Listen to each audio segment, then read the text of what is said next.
disappearing to show us two thieves wanted in that multi-million-dollar heist at the Louvre. They make their escape down a mechanical ladder there. French investigators now reviewing this very video for any new clues they could find in that case. Now, during the heist, tourists, as you see here, were quickly evacuated out of the building. And tonight we hear directly from one of them. He's a retired FBI agent at that. He tells our Sinclair station, WSYX, out of Columbus, Ohio, he quickly then shifted into crime-fighting mode. My thoughts were, how could that have happened when it's open, and there's people, all kinds of people around. Somebody certainly had seen something. I was tempted to go up and say, hey, I was with the FBI, can I help you? French officials have yet to name any one of the suspects from this case, but of course the investigation continues tonight. French authorities tonight still trying to track down the thieves who made off with more than $100 million worth of rare jewels and artifacts from the Louvre. The robbery has been called an embarrassment for the museum and the French government, but that really hasn't stopped one German company from making the most of some free publicity. Bacher, the firm that made the furniture lift used in the heist, is now, well, going viral. The company posted on social media in a way bragging about the quality of the equipment used by those thieves. Here it is. It reads in part, quote, if you're in a hurry, the lift can move treasures at 42 meters a minute, as quiet as a whisper. Not so subtle, is it?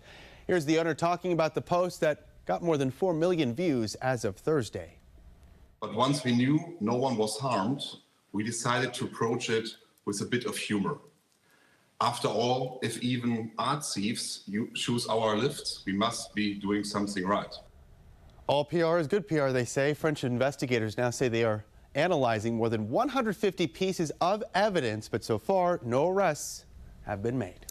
Over the weekend, French investigators arresting 2 people in connection with the heist at the Louvre last week. Those thieves were still currently in French custody at last check. They made off with $100 million worth of jewels and gems. Here's what we know right now about those in custody, both men in their 30s. One of the suspects was trying to leave on a flight out of France, headed for Algeria. The other was identified through traces of DNA found at the scene. It's not known if the suspect still had the jewels or not. And as we're learning more information today, we do expect to hear who the identities are, who the suspects are, a little bit more about them from investigators. Also, we hope to find out more about the charges they'll be facing. French officials have confirmed that 2 suspects have been arrested in connection with last weekend's jewel heist at the Louvre, but authorities say they haven't recovered any of the stolen items. Here's ABC's Tom Soufi-Burridge with the latest from Paris.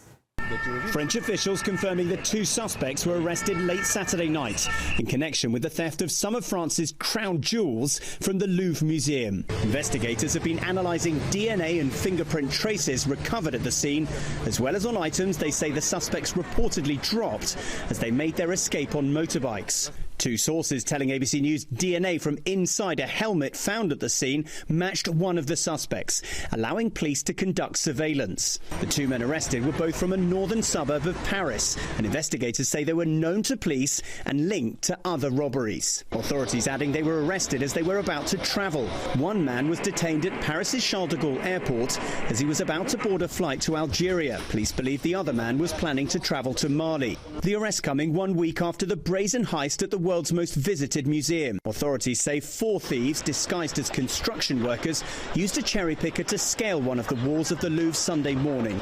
The gang entering the museum after cutting a hole in a window.